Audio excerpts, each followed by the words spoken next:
Saya juga ingin bertanya langsung kepada beliau tentang apa sih spiritual journey beliau selama beliau menjalankan ibadah haji waktu itu. Yang mudah-mudahan itu bisa menjadi pelajaran buat kita. Pertanyaan pertama, oh langsung aja ya. Allah. Kamu jangan deg-degan dong, ya. Siap, Masya Allah Mbak Dewi. Menarik sekali kalau kita ngelihat Instagramnya seorang Dewi Sandra sekarang ini. Ada banyak sekali pelajar apa ya? Bukan quote sih. Saya yakin itu tulisan yang memang Mbak Dewi tulis dari hati. Karena biasanya di setiap akhir dari caption yang Mbak Dewi tulis, sebetulnya Mbak Dewi ngingetin diri sendiri. Satu yang terakhir kemarin, mungkin bukan terakhir ya, yang kemarin itu Mbak Dewi tulis tentang pengorbanan. 10 hari ini adalah tentang pengorbanan. Apakah kita sudah berkorban? Wahai aku, apakah kamu sudah berkorban? Itu buat saya cara pribadi bikin saya mikir, oh iya ya, apa yang sudah saya korbankan buat Allah, buat Rasul, buat agama ini sepanjang saya hidup sekian tahun. Mbak Dewi, langsung aja. Makna sebuah pengorbanan buat seorang Dewi Sandra itu sejatinya apa sih? Bismillahirrahmanirrahim. Jadi Umu nanya kan, apa sih yang menjadi trigger untuk Dewi nulis di IG kemarin itu? Yaitu, ini kan momen-momen spesial ya, 10 hari terbaik yang memang Allah menyampaikan bahwa ini adalah 10 hari terbaik yang terpilih gitu. Pertama di 10 hari terakhir Ramadan, dan ini 10 hari di awal bulan Zulhijjah, dimana sebenarnya ada banyak amal ibadah yang sebenarnya kita bisa sama-sama memperjuangkan dan raih. Dan salah satunya ini the top notch of ibadah adalah naik haji. Dan aku kayak flashback tuh kemarin 2 tahun yang lalu sebelum COVID kan naik haji, dan again, saya selalu bilang sama teman-teman, apalagi yang masih muda, yang ngerasa, aduh, gue nanti aja deh kalau udah 50 tahun ke atas, kalau udah tua deh, kalau udah siap deh. Enggak. Itu pertama itu adalah doa, dan kita menunda-nunda. Sedangkan naik haji itu adalah undangan dari Allah, dan it's the most satu perjalanan yang akan merubah mindset kita untuk melihat betapa luar biasanya agama ini. Jadi ketika Dewi naik haji itu kayak ngeliat kayak begini ya, para nabi kita tuh memperjuangkan agama seperti ini ya. Terus nanti lihat manusia yang berjibun-jibun, itu banyaknya manusia, semuanya lagi berlomba-lomba untuk mencari mukanya Allah. Ini lagi cari muka nih. Aku lagi cari muka sama Allah, aku mau minta ampun, aku mau berdoa. Banyak yang berkorban dengan harta, banyak yang berkorban dengan jiwa mereka, banyak yang berkorban, bahkan kita bisa sampai lihat di sana seorang anak itu gendong ibunya. Kita akan melihat seorang ibu yang gendong 3 anaknya. Jadi banyak hal yang aku lihat, Masya Allah ya, ini manusia, mereka rela gitu menjalankan segala sesuatu ini demi mencari muka Robnya. Dan ketika di sana kita juga merasa perjuangan kita di Mina, kita di Arafah, kita melewati napak tilasnya para nabi, kita dengar kisah tentang Nabi Ibrahim, kita dengar kisah tentang Siti Hajar, yang itu buat aku sih amazing banget ya. Kisah Siti Hajar yang diuji, ditinggal di gurun pasir, di tengah-tengah nggak ada apa-apa, dengan anak yang baru dilahirkan oleh suaminya tercinta, dan beliau terima. Beliau nggak ada protes, nggak ada marah-marah, nggak ada baper, nggak ada bikin press conference terus, ya kan? Wahai manusia, lihatlah zalimi sama suami, nggak ada. Kayak keren banget, iya keren banget ya mereka ya. Dan beliau hanya mengucapkan, wahai suamiku, apakah ini perintah dari Allah? Dan Nabi Ibrahim hanya mengangguk, iya, ini perintah dari Allah. Oleh karena itu Allah tidak akan menyia-nyiakan kita. Dan beliau ikhlas ditinggal in the middle of nowhere. Nah, in the middle of nowhere itu, apakah dia diam saja dan tidak mengapa-ngapain? Enggak, ternyata dia bolak-balik ya. Dia berdoa ya. Beliau melakukan ikhtiar yang luar biasa untuk, ya Allah tolong aku harus apa di sini? Nggak ada air, nggak ada manusia, nggak ada apa-apa. Dan ketika bolak-balik di Safa Marwah, terus tiba-tiba keluar air zam-zamnya di kakinya Nabi Ismail dekat Ka'bah. Iya kan? Di dekat Ka'bah. Jadi ini juga ngajarin aku, iya ya, Allah tuh kenapa nggak ngeluarin air zam-zam tuh kalau nggak di Safa di Marwah? Kenapa nggak di situ sih? Kan ikhtiarnya di situ. Kenapa Allah malah ngeluarin di deket Ka'bah? Iya ya, Allah tuh sebenarnya pengen lihat ikhtiarnya kita. Dan benar, Allah akan mengeluarkan rezeki dari tempat yang nggak kita duga-duga. Orang kita lagi berjuang di Safa Marwah, harusnya keluarnya di situ dong pertolongannya. Ternyata di Ka'bah. Dan ketika balik lagi, aku cuma ngebayangin ini, Kebayang nggak? Siti Hajar berjuang, terus akhirnya hasilnya apa? Air zam-zam. Dari pertama kali air zam-zam itu keluar sampai nanti kiamat, itu yang dapat pahala siapa, Siti Hajar. Aku nggak kebayang, aku cuman gini, Masya Allah, Masya Allah. Kayak begitu tuh, kita berkorban, kita berjuang, nanti hasilnya udah urusan Allah. Dan ini salah satu pelajaran yang mahal banget gitu ketika haji. Ini salah satunya. Terus yang kedua, haji itu kan juga mengajarkan kita tentang berkorban, beneran korban ya. Ini kan kisah Nabi Ibrahim dan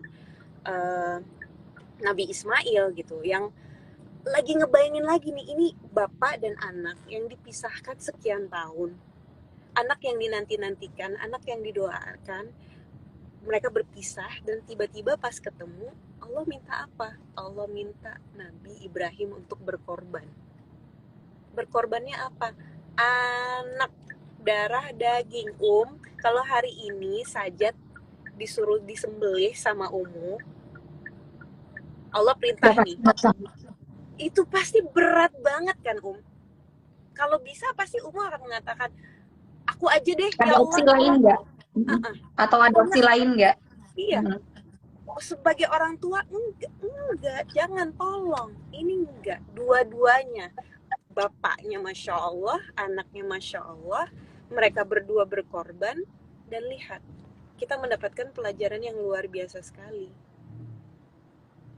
Bahwa emang Allah sebegitunya ya minta kita berkorban sapi, kambing, domba, anak.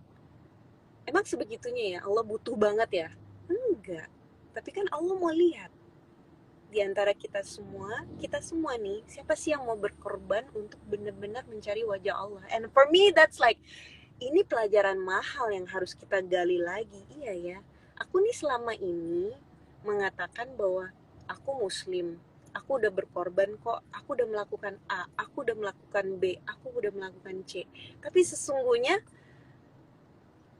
level kita tuh level sebaik-baiknya atau level yang menurut kita udah keren, tapi menurut Allah belum. Wahai hambaku, kamu belum berkorban, kamu belum apa-apa. Nah, buat aku sih introspeksi diri kemarin ketika haji di tahun 2019, aku ngerasain, ya Allah kayak begini ya, capek ya, oh iya kayak begini ya, berkorban. Itu berkorbannya bener-bener jiwa dan raga, yang namanya nangis, tiap hari nangis. Pertama karena Dewi salah satu yang nggak dapat visa, Jadi ketika berangkat itu rombongan semuanya dapat, bayangin rombongan semuanya dapat kecuali Dewi. Sampai Mas Agus dapat, Dewi nggak dapat visa. Itu rasanya kayak, ya Allah, aku salah apa ya? Aku dosa apa ya? Sampai sebegininya. Aku mau pakai uang sebanyak-banyaknya, mau ngapain juga nggak dapat. Kalau nggak dapat visa nggak dapat, nggak ada urusannya.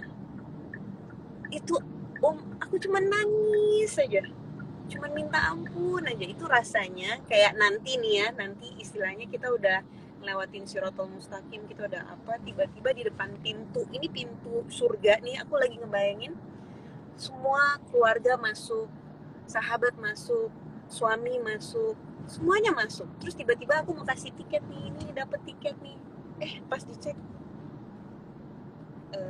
mohon maaf, kamu belum boleh masuk. Rasanya kayak gitu, Jadi sedihnya minta ampun, kayak iya ya, aku belum berkorban dengan sholatnya aku. iya ya, aku belum berkorban dengan harta yang aku miliki. Aku jadi introspeksi, ini semua buat apa ya? Ini semua buat apa?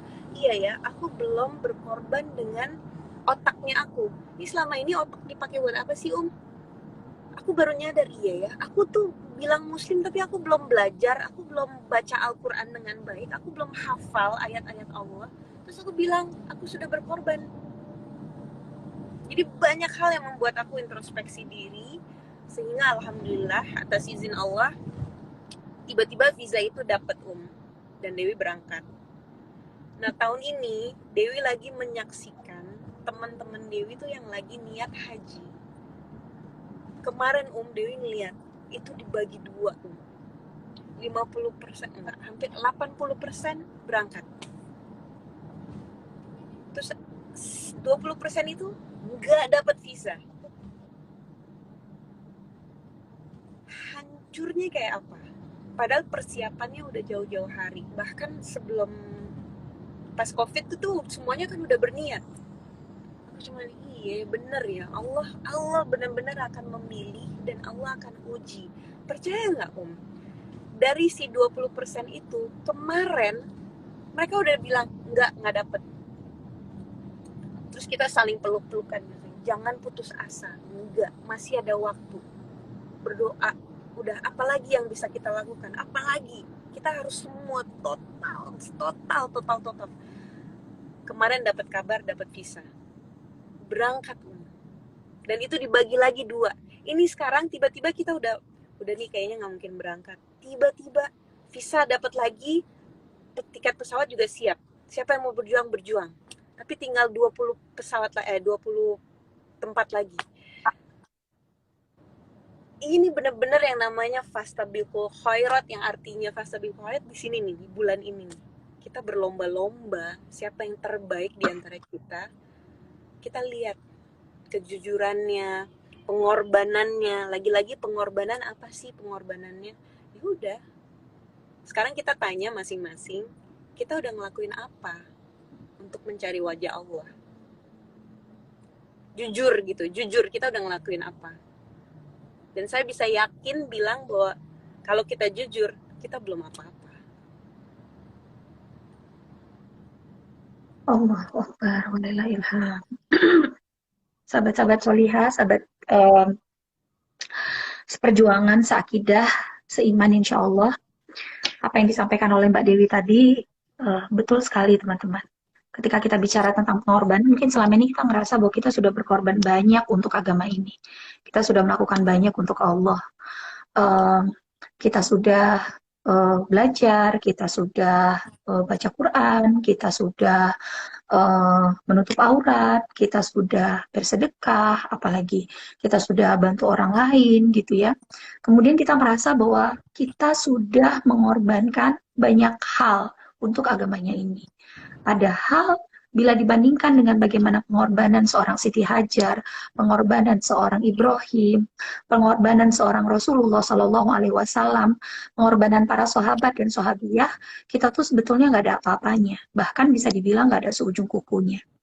Apa yang mereka lakukan, mereka bukan cuma sekedar mensedekahkan 10 atau 20% dari hartanya, tapi seluruh hartanya. Bahkan seorang Abu Bakar Siddiq, dia mensedekahkan seluruh harta yang dia miliki, lalu kemudian ditanya oleh para sahabat, wahai Abu Bakar, apa yang kau tinggalkan untuk anak dan istri meninggalmu ketika engkau sudah memberikan seluruh hartamu? Kata Abu Bakar apa? Sahabat solihah semuanya, ada Allah. Aku meninggalkan Allah bersama dengan mereka. Ya Allah, Robbi, kita, ya ini saya mah ngomong ke diri sendiri ya, teman-teman. Kayaknya mungkin belum sampai di level itu. Masih ada rasa di mana ini kepengennya masih ada yang bisa ditinggalin ini buat anak-anak, masih ada yang bisa ditinggalin ini buat hari esok, masih ada yang bisa ditinggalin ini buat tahun depan, karena kondisi sekarang semua serba nggak pasti, COVID belum selesai, kemudian PPKM masih naik turun, ini masih harus ada yang jadi pegangan. Padahal Rasulullah mengajarkan kita untuk berikanlah sedekah yang terbaik, intan surullah yang surkum. Tolong agamanya Allah 100% maksimal, jangan separuh-separuh. Ini baru cuma soal harta. Bagaimana dengan waktu? Apakah memang kita sudah memberikan sebagian besar waktu kita untuk Allah dan Rasul, atau malah sebetulnya kita masih menggunakan sebagian besarnya untuk kepentingan pribadi kita. Jadi ini muhasabah buat kita semua, buat saya secara pribadi juga, untuk kembali melihat ke belakang, seberapa besar sih pengorbanan yang sudah kita lakukan. Dan Mbak Dewi tadi menyampaikan kepada kita ketika beliau melakukan ibadah haji 2 tahun yang lalu, beliau melihat bagaimana dari sejak mau berangkat saja sudah butuh pengorbanan. Nunggu visanya keluar aja itu butuh pengorbanan. Sampai di sana emang enak? Enggak, butuh pengorbanan. Wukuf itu emang kondisinya enak? Enggak, itu butuh pengorbanan. Melempar jumroh itu emang enak? Enggak, itu butuh pengorbanan. Bahkan sampai kembali ke tanah airnya pun butuh pengorbanan. Dan tidak selesai sampai di situ. Setelah selesai ibadah haji, setelah selesai kita umroh, kita masih akan terus berkorban. Dan pengorbanan itu baru akan selesai ketika ruh wal jasad kita berpisah. Jadi ini poin pertama, bicara tentang pengorbanan, maka muhasabahi diri kita sendiri, diri kita masing-masing di 10 hari pertama ini. Apakah kita sudah menjadi orang-orang yang meneladani Rasulullah dan para sahabat? Kita berselawat setiap hari, kita menyampaikan bahwa kita rindu kepada Rasulullah setiap hari. Tapi apakah itu betul dari hati? Apakah itu betul dengan amal? Ataukah itu cuma sekedar lisan? Allahu Akbar, Allahu Akbar. Walillahil hamd.